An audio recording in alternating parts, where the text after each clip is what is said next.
Sir പ്ലഗി ബൈക്കിൻ്റെ ചലഞ്ചിൽ first helmet sir മേടിച്ചിരിക്കുകയാണ്. അപ്പോൾ sir പ്ലഗി ബൈക്കിൽ നിന്ന് ഈ ഹെൽമെറ്റ് ചലഞ്ചിൽ പങ്കെടുക്കാൻ ഉള്ള കാരണം ഒന്ന് വിശദീകരിക്കണം. ഓൾറെഡി നമ്മൾക്കിപ്പോൾ ഫേസ് ചെയ്യുന്ന കുറേ ആക്സിഡൻ്റൽ ഇഷ്യൂസൊക്കെ ഉണ്ട് ഇവിടെ. ചിലപ്പോൾ നമ്മൾ ശ്രദ്ധക്കുറവുകൊണ്ടായിരിക്കും.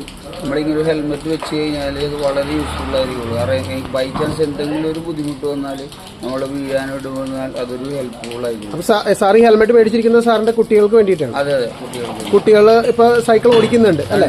അപ്പോൾ സാറിന് ഇപ്പോൾ ഞങ്ങളുടെ ഈ ചലഞ്ചിൽ നിന്ന് എന്താണ് സാറിന് കൂടുതൽ അവയർനെസ് കിട്ടിയിരിക്കുന്നത്? അതൊരു നല്ലൊരു കാര്യമല്ലേ. കാരണം നമ്മളെല്ലാവരും ഇത് അറിഞ്ഞിരിക്കേണ്ട കാര്യമില്ല, ചെയ്യേണ്ട കാര്യമാണ്. മസ്റ്റായിട്ട് ചെയ്തിരിക്കണം. നമ്മൾ ഡെയിലി ഇത് വണ്ടി യൂസ് ചെയ്യുന്നുണ്ടെങ്കിൽ ഹെൽമെറ്റ് ധരിച്ചിരിക്കണമെന്ന് ഞാൻ എല്ലാവരോടും പറഞ്ഞാണ്. നല്ല കാര്യമായിരുന്നു. Okay sir. അപ്പോൾ സാറ് ഒരു ലക്കി ഡ്രോയിലോട്ട് പങ്കെടുക്കുകയാണ്. സാറിൻ്റെ കുട്ടികൾക്ക് ഈ ഹെൽമെറ്റ് വെച്ച് റൈഡ് ചെയ്യുന്ന ഫോട്ടോ ഇൻസ്റ്റയിൽ ഞങ്ങളുടെ #ചെയ്ത് കഴിഞ്ഞാൽ അതിനകത്ത് ലക്കി ഡ്രോയിലോട്ട് എൻട്രി ആവും. Okay, thank you sir.